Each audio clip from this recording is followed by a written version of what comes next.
Naam, lakini kwanza ni mukhtasari wa habari na msomaji ni Nasteha Mohamed. Shukran Sarafina. Serikali ya Rais Trump imeamuru balozi zake kote duniani kusitisha maombi mapya ya vibali vya kusafiri, yani visa vya wanafunzi raia wa kigeni, huku ikijiandaa kufanya uchunguzi wa mitandao ya kijamii kwa wanafunzi hao.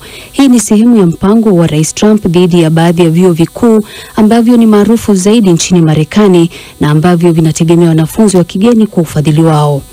Maelfu ya Wapalestina wamevamia eneo jipya lililofunguliwa kusini mwa Gaza ambako misaada ilikuwa ikisambazwa na taasisi inayokumbwa na utata na inayoungwa mkono na serikali ya Marekani na ile ya Israel.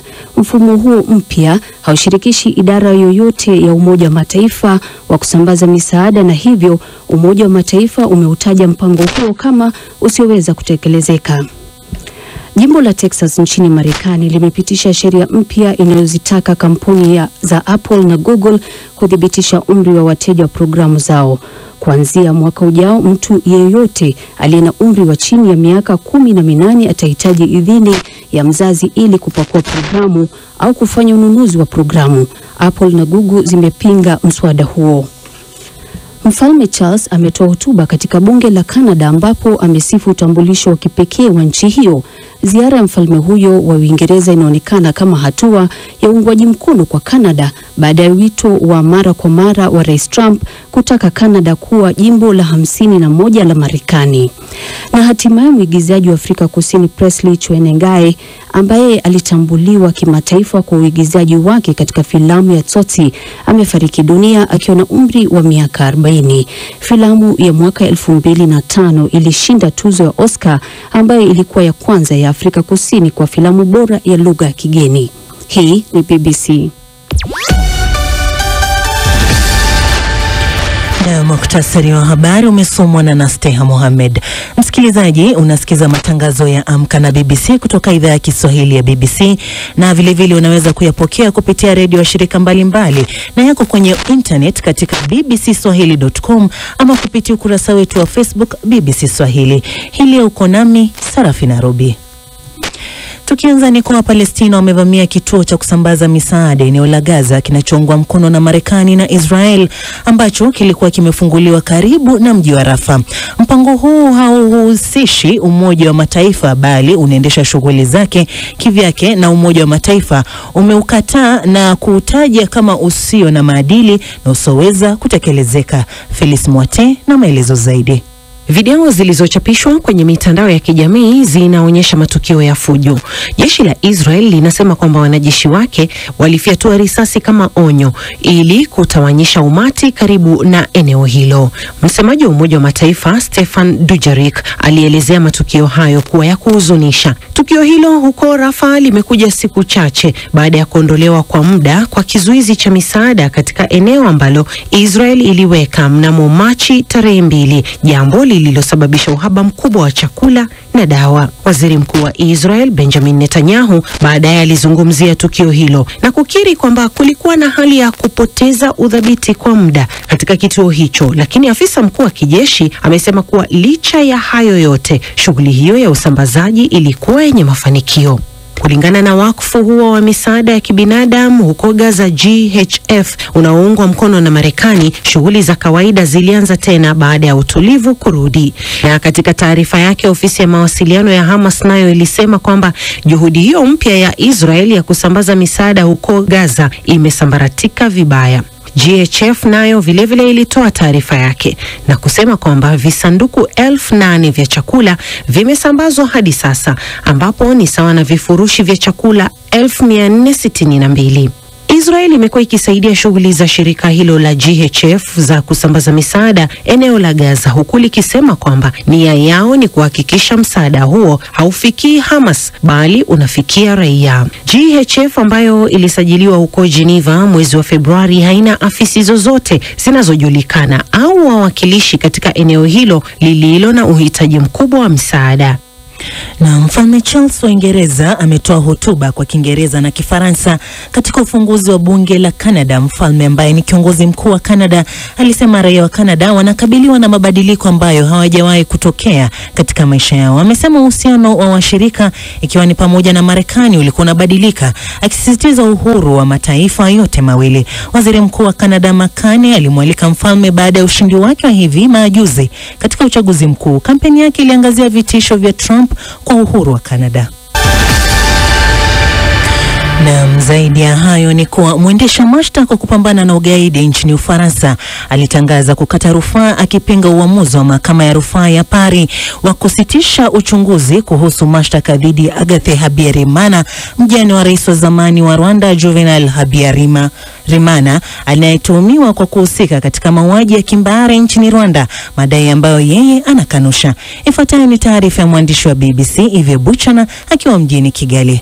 Ofisi ya mwendesha mashtaka nchini Ufaransa iliambia vyombo vya habari vya nchi hiyo kwamba inaomba uchunguzi mpya kuhusu jukumu la mke wa zamani wa rais Juvenal Habyarimana, Agathe Kanziga Habyarimana, mwenye umri wa miaka 82. Rais hayati Habyarimana alitawala Rwanda kuanzia mwaka 1973 hadi mwaka 1994 alipokufa baada ya ndege yake kutunguliwa.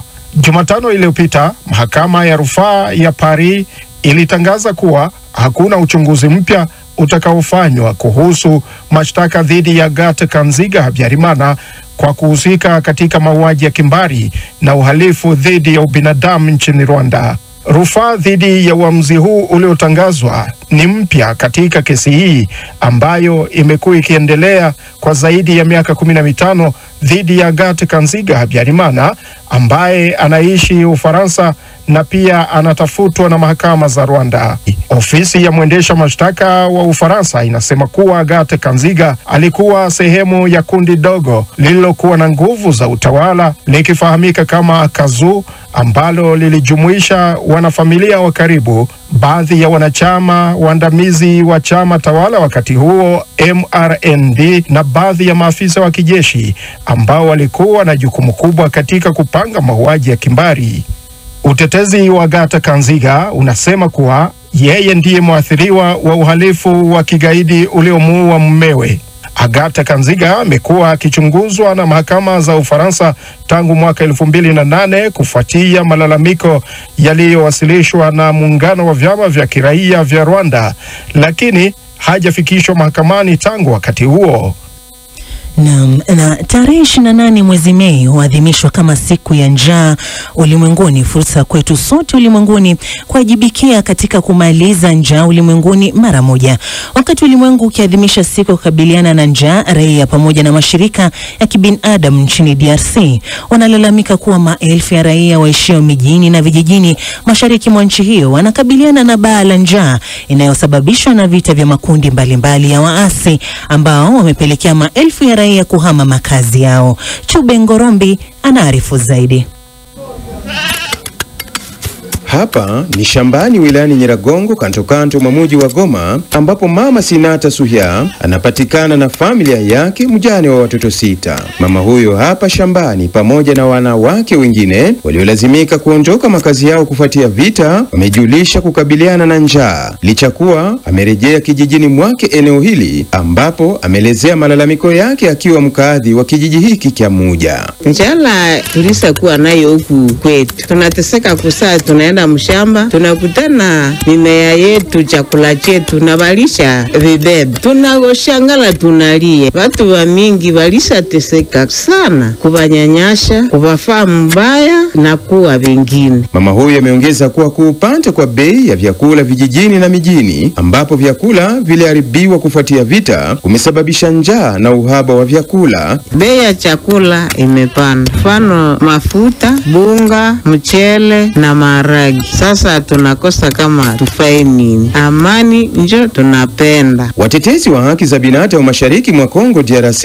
wamejulisha kuwa kwa asilimia mkubwa kinachopelekea njaa kwa raia mashariki mwa DRC na kwingineko nchini humo ni vita vya mara kwa mara, kama anavyojulisha Salomon Kaniki, mtetezi wa haki za binadamu wilayani Lubero. Tuna udongo wenye rutuba, tuna wakaaji ambao wako tayari kwa kutumika, walio wengi wanaishi vijijini, wameteseka, wamekimbizwa, nyumba zao zinachomwa, wanauliwa ili waache hizo maeneo zenye rutuba ambako wakikuwa na lima watu wanakaa tu. Na hao wana mazingira wa serikali kando mwa mbuga la wanyama Virunga wamejulisha kwa upekee mtazamo wao dhidi ya hali hii ya njaa, wakati DRC ikionekana kama taifa yenye utajiri wa ardhi. Msakara Mark ni mwana mazingira mhusika wa ulinzi wa mazingira kando mwa mbuga la wanyama Virunga. Njaa kabisa ni kubwa sana, hata matokeo yake ya kesho hatujui itakuwaje kama ulimwengu haiwezi kujitahidi kusaidia watu kuliko sasa. Ikiwa ni vita, watu wakihama vijiji vyao, ama wote wanarundikana katika miji mikuu. Kipindi cha pili ni ubadiliko wa hewa. Wakati haya ya kijiri, shirika la kutoa msaada wa chakula ulimwenguni WFP